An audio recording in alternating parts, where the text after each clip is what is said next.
ओम शांति। आज 12 मई 2026 के मंगलवार के प्रातः मीठी मीठी मधुवन मुरली के बाप दादा के मधुर ईश्वरीय महावाक्य सुनते हैं। मीठे मीठे प्यारे प्यारे बाप दादा ने कहा, मीठे बच्चे, अभी विनाश का समय बहुत समीप है, इसलिए एक बाप से सच्ची प्रीत रखो, किसी देहधारी से नहीं। मीठे बच्चे, अभी विनाश का समय बहुत समीप है, इसलिए एक बाप से सच्ची प्रीत रखो, किसी देहधारी से नहीं। प्रश्न है, जिन बच्चों की सच्ची प्रीत एक बाप से होगी, उनकी निशानियां क्या होंगी? जिन बच्चों की सच्ची प्रीत एक बाप से होगी, उनकी निशानियां क्या होंगी? उत्तर है, पहला, उनका बुद्धि योग किसी भी देहधारी की तरफ जा नहीं सकता। वह आपस में एक दो के आशिक मासूक नहीं बनेंगे। दूसरा, जिनकी सच्ची प्रीत है वह सदा विजयी बनते हैं। विजयी बनना अर्थात सतयुग का महाराजा महारानी बनना। तीसरा, प्रीत बुद्धि सदा बाप के साथ सच्चे रहते हैं, कुछ भी छिपा नहीं सकते। चौथा, रोज़ अमृत वेले उठ प्यार से बाप को याद करेंगे। पांचवा, दधीची ऋषि की तरह सर्विस में हड्डियाँ देंगे। छठा, उनकी बुद्धि दुनियावी बातों में भटक नहीं सकती। गीत चला, न वह हमसे जुदा होंगे, न दिल से उल्फत निकलेगी। अर्थात बाबा से हम कभी अलग नहीं होंगे और उनके प्रति जो हमारे दिल में प्यार है वह कभी कम नहीं होगा। ओम शांति। यह ब्रह्मा मुख वंशावली ब्राह्मण कुलभूषण प्रतिज्ञा करते हैं, क्योंकि उनकी प्रीत एक बाप से जुटी हुई है। तुम जानते हो यह विनाश का समय है। बाप बच्चों को समझाते हैं कि विनाश तो होना ही है। विनाश काले जिनकी प्रीत बुद्धि बाप के साथ होती, वह विजय को पाएंगे, अर्थात सतयुग के मालिक बनेंगे। शिव बाबा ने समझाया है, विश्व का मालिक तो राजा भी बनते हैं तो प्रजा भी बनती है, परंतु पोजीशन में बहुत फर्क है।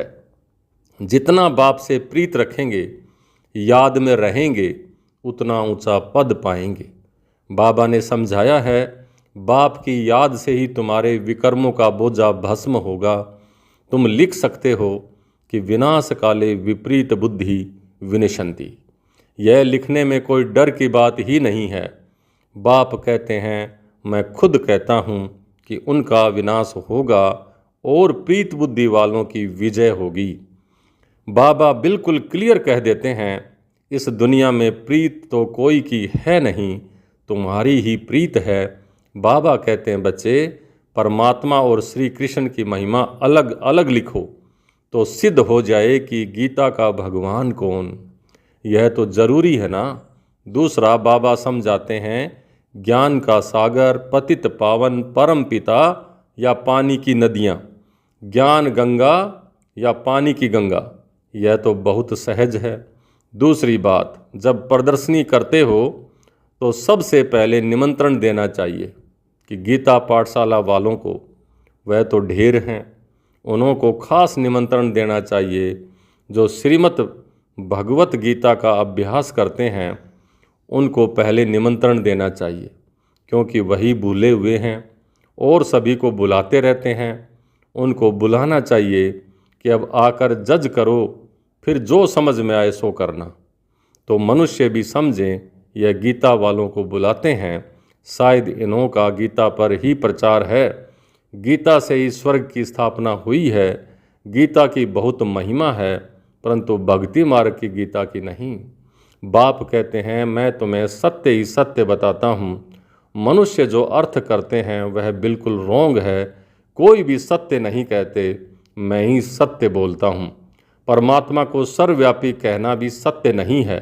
यह सब विनाश को प्राप्त होंगे और कल्प कल्प होते भी हैं। तुमको पहली मुख्य बात यह समझानी है कि बाप कहते हैं, यूरोपवासी यादवों की है विनाश काले विपरीत बुद्धि, विनाश के लिए अच्छी रीति तैयारियां कर रहे हैं, परंतु पत्थर बुद्धि समझ नहीं सकते। तुम भी पत्थर बुद्धि थे, अब पारस बुद्धि बनना है। पारस बुद्धि थे, फिर पत्थर बुद्धि कैसे बने हैं, यह भी वंडर है। बाप को कहा ही जाता है नॉलेजफुल, मर्सीफुल। बाकी जो अपना ही कल्याण करने नहीं जानते, वह दूसरों का कल्याण कैसे करेंगे। जो नॉलेज ही धारण नहीं करते, तो पद भी ऐसा पाते हैं। जो सर्विसेबल हैं, वही उच्च पद पाएंगे। उनको ही बाप प्यार भी करते हैं। नंबरवार पुरुषार्थ अनुसार होते ही हैं। कोई तो यह भी समझते नहीं हैं कि हमारी बाप से प्रीत नहीं है तो पद भी नहीं मिलेगा। चाहे सगे बने या सोतेले बने, विनाश काले प्रीत बुद्धि नहीं होगी, बाप को फॉलो नहीं करेंगे तो जाकर कम पद पाएंगे। दैवी गुण भी चाहिए, कभी झूठ नहीं बोलना चाहिए। बाप कहते हैं मैं सत्य कहता हूँ, जो मेरे से प्रीत नहीं करते तो पद भी नहीं मिलेगा।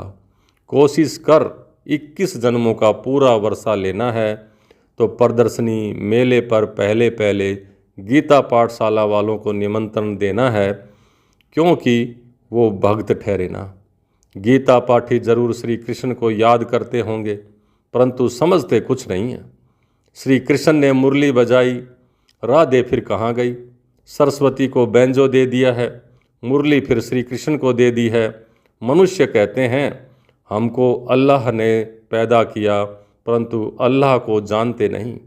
भारत की ही बात है, भारत में ही देवताओं का राज्य था, उन्हों के चित्र मंदिरों में पूजे जाते हैं।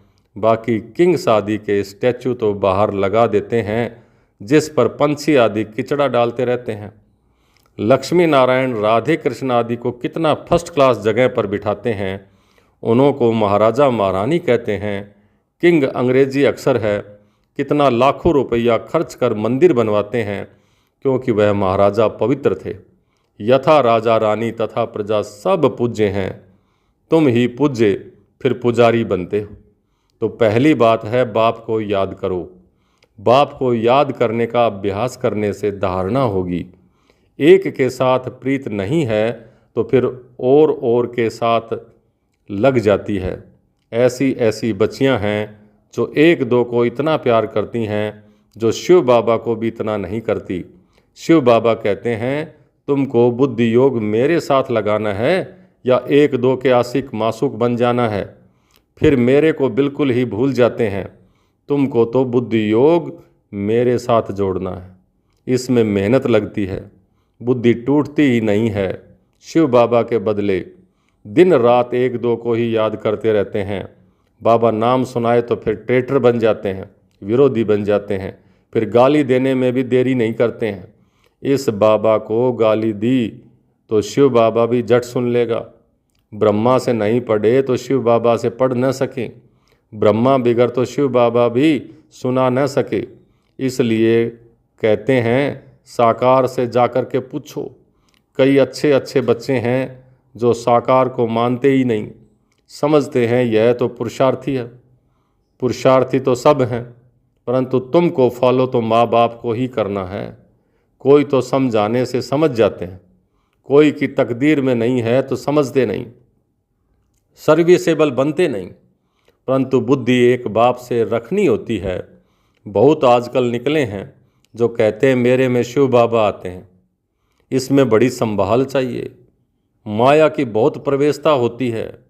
जिनमें आगे श्री नारायण आदि आते थे वह भी आज ज्ञान में है नहीं, सिर्फ प्रवेशता से कुछ होता नहीं है। बाप कहते हैं मामे कम याद करो, बाकी मेरे में यह आता है, ये आता है, ये सब माया है।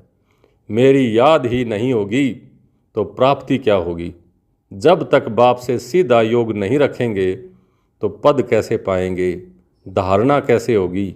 बाप कहते हैं तुम मामे कम याद करो, ब्रह्मा द्वारा ही मैं समझाता हूँ, ब्रह्मा द्वारा ही स्थापना हुई है। त्रिमूर्ति भी जरूर चाहिए।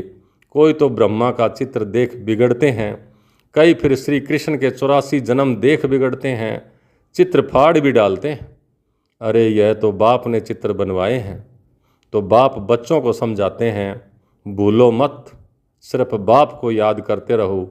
बांधेलियों की भी रड़ियाँ नहीं मारनी है। बांधेलियों को भी रड़ियाँ नहीं मारनी है, चिल्लाना नहीं है। घर में बैठे बाप को याद करती रहो। बांधेलियों को तो और ही उच्च पद मिल सकता है। तुम बच्चों को ज्ञान देने वाला है ही एक ज्ञान का सागर। स्पिरिचुअल नॉलेज एक बाप के सिवाय और कोई में है नहीं। ज्ञान का सागर एक परम पिता परमात्मा ही है, उसको ही लिबरेटर कहा जाता है। इसमें डरने की क्या बात है। बाप बच्चों को समझाते हैं, बच्चों को फिर औरों को समझाना है। बाप कहते हैं मुझे याद करो तो सद्गति को पाएंगे। सतयुग में है राम राज्य और कलयुग में है नहीं। सतयुग में तो एक ही राज्य है। यह सब बातें तुम्हारे में भी नंबरवार हैं जिनकी बुद्धि में धारणा होती है। जिनको धारणा नहीं होती है वो विनाश काले विपरीत बुद्धि कहेंगे। पद वो पा नहीं सकेंगे। विनाश तो सबका होना है, ये अक्सर कम है क्या। शिव बाबा कहते हैं विनाश काले प्रीत बुद्धि बनो। यह तुम्हारा अंतिम जन्म है। इसमें अगर तुम प्रीत नहीं रखते हो तो पद भी नहीं मिलेगा। सच्चे दिल पर साहेब राजी। दधीची ऋषि मिसल सेवा में हड्डियाँ देनी हैं। कभी कोई पर ग्रहचारी बैठती है तो नशा ही उड़ जाता है। फिर अनेक प्रकार के तूफान आते रहते हैं। मुख से कहते हैं इससे तो लौकिक के पास चले जाएं, यहाँ तो कोई मज़ा नहीं है। वहाँ तो नाटक बाइस्कोप आदि खूब है। जो इन बातों पर हिरे हुए हैं वो यहाँ ठहर नहीं सकेंगे। बड़ा मुश्किल है। हाँ, पुरुषार्थ से उच्च पद भी पा सकते हैं। खुशी में रहना चाहिए। बाबा खुद कहते हैं सुबह को उठकर नहीं बैठता हूँ तो मज़ा ही नहीं आता है। लेटे रहने से कभी कभी झुटका आ जाएगा। उठकर बैठने से अच्छी पॉइंट्स निकलती हैं। बड़ा मज़ा आता है। अभी बाकी थोड़े दिन हैं। हम विश्व की बादशाही ले रहे हैं बाप से। यह बैठ याद करें तो भी खुशी का पारा चढ़े। सुबह का चिंतन चलता है तो दिन को भी खुशी रहती है। अगर खुशी नहीं रहती है तो जरूर बाप से प्रीत बुद्धि नहीं है। अमृत वेले एकांत अच्छी होती है। जितना बाप को याद करेंगे उतना खुशी का पारा चढ़ेगा। इस पढ़ाई में ग्रहचारी बैठती है क्योंकि बाप को भूलते हैं। बाप से वर्षा लेना है तो मनसा वाचा कर्मणा सर्विस करनी है। इस सर्विस में ही यह अंतिम जन्म व्यतीत करना है। अगर और दुनियावी बातों में लग गए तो फिर यह सर्विस कब करेंगे। कल कल करते मर जाएंगे। बाप आए ही हैं स्वर्ग में ले जाने के लिए। यहाँ तो लड़ाई में कितने मरते हैं, कितनों को दुख होता होगा। वहाँ तो लड़ाई आदि होगी नहीं। यह सब पिछाड़ी के हैं, सब खत्म होने हैं। निधन के ऐसे मरेंगे। धनी के जो होंगे वह राज्य भाग्य पाएंगे। प्रदर्शनी में भी समझाना है कि हम अपनी कमाई से, अपने ही तन मन धन से अपना राज्य स्थापन कर रहे हैं। हम भीख नहीं मांगते, चंदा आदि नहीं मांगते हैं, ज़रूरत ही नहीं है। ढेर भाई बहनें इकट्ठे होकर के राजधानी स्थापन करते हैं, यानी ईश्वरीय श्रीमत पर चलते हैं। तुम करोड़ों इकट्ठा कर अपना विनाश करते हो और हम पाई पाई इकट्ठा करके विश्व का मालिक बनते हैं। कितनी वंडरफुल बातें हैं। अच्छा, मीठे मीठे सिकलिदे बच्चों प्रति माता पिता बाप दादा का याद प्यार और गुड मॉर्निंग। रूहानी बाप की रूहानी बच्चों को नमस्ते। हम रूहानी बच्चों की रूहानी बाप दादा को याद प्यार, गुड मॉर्निंग और नमस्ते। धारणा के लिए मुख्य सार। पहला, अमृत वेले एकांत में बैठ बाप को प्यार से याद करना है। दुनियावी बातों को छोड़ ईश्वरीय सेवा में लग जाना है। दूसरा, बाप से सच्ची दिल रखनी है। आपस में एक दो के आशिक मासूक नहीं बनना है।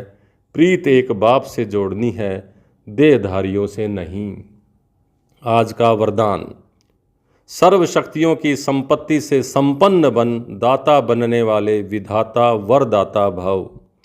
सर्व शक्तियों की संपत्ति से संपन्न बन दाता बनने वाले विधाता वरदाता भव।